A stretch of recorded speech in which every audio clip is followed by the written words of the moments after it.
What do you like about glaucoma drainage devices? Everything. One of my favorite procedures. It's all about understanding, I think, the art of the actual surgical procedure, just being comfortable with whatever device you're using. Sometimes that surgery is a lot harder than it looks. No pain, no gain. If you want to achieve the type of success that we need with this type of procedure, you need to be a little bit more aggressive. I think those are really just some of the bigger pearls when doing glaucoma surgery with any sort of device.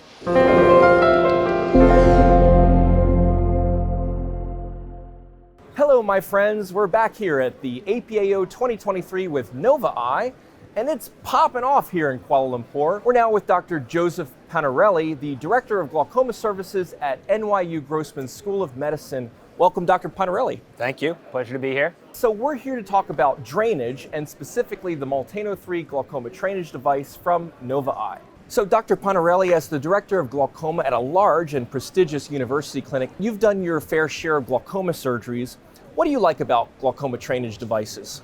Everything. It is just one of my favorite procedures. We really like to perform surgery that we feel is going to give us a predictable or reliable result. And I think that's one of the things that I find is so great about glaucoma drainage devices, that we can use them in very complex situations and feel pretty confident that we're going to get a fairly predictable response. And I say fairly predictable because it's glaucoma surgery. Nothing comes free. Absolutely. Well, let's talk now about the Molteno3 drainage device. Have you done a lot of surgeries with the Molteno3? I have. I've done a lot of surgeries with all the different types of implants that we have out there on the market. One of the things I like about the Molteno3 is it's really user-friendly if you are a single surgeon. I think for many of us, when we do our training, we have the luxury of having an assistant, somebody there to set up and help you with all the tough moves and then when you get out there in the real world and you're by yourself, sometimes that surgery is a lot harder than it looks. And so one of the nice things I like about the Molteno3 is I think it is a device that is a little bit nicer for those that are doing the surgery on their own. And how does the Molteno3 differ from other glaucoma drainage devices? I think the biggest thing is that it is firm, and so therefore when you place it into the pocket that you're working in, it really tends to stay in place quite nicely. It doesn't tend to move forward or drift back on you. And so again, if you are performing the surgery by yourself, it's really nice because you can concentrate on doing a lot of other maneuvers and not having to worry about holding the implant in place.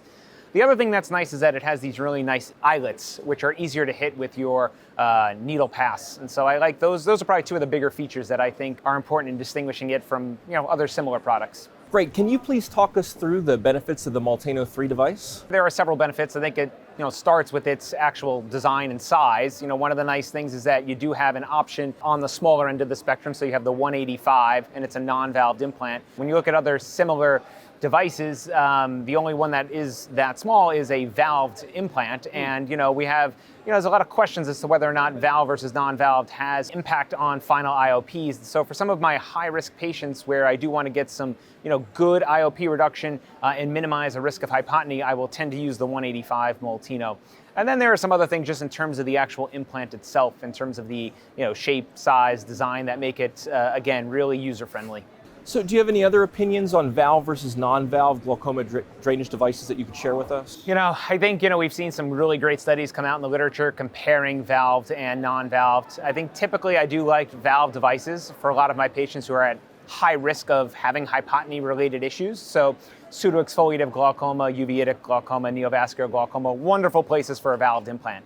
I think non-valved implants we tend to use for our patients who are, more high risk, who really need a bigger drop in their pressure. So it's no pain, no gain. When you do take on these tougher cases, you do tend to have to battle more with hypotony, and that is one of the challenges that that we face. And I do find that sometimes using the Molteno, whether it is using the actual smaller implant itself, maybe it is due to its design, that maybe I'm a little bit less prone to some of those devastating hypotony-related issues. And Dr. Panarelli, what are your thoughts about the ability of Molteno3 to create a better bleb, and what makes a better bleb anyway? The best blebs are the ones where that pressure is perfect. And I think that's hard to do. I think with a lot of these glaucoma drainage devices, the real key is the way we manage the pressure in the post-op period. I don't think it has as much to do with the actual material or the design. I think a lot of it is early aqueous suppression after the ligature releases with our non-valved implants. And I think that makes the biggest impact on sort of the morphology of the bleb, because we know that when these blebs tend to get tense, it increases the surface tension, and that increases more fibroblastic activity. So really it's all about sort of understanding, I think, the art of the actual surgical procedure and just being comfortable with whatever device you're using. Fair enough. Well, Molteno3 is available in two different size options, the 185 millimeters squared and the 245 millimeters squared. Which model do you use in each patient? And I think the 245 tends to be ideal for just, your run-of-the-mill case. I think, we do know that there's sort of probably a law of diminishing returns. You can make implants really big, but you don't often get, much better pressure reduction. I think, that 200 to 300 millimeter squared end plate is really sort of a sweet spot.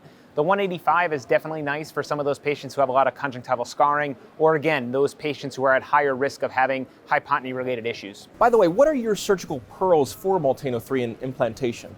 I think it all starts with the dissection. So that's a really big key. I think everybody, when they do these procedures, everybody's trying to make things more minimally invasive. Glaucoma drainage, implantation is minimally nothing, and that's okay.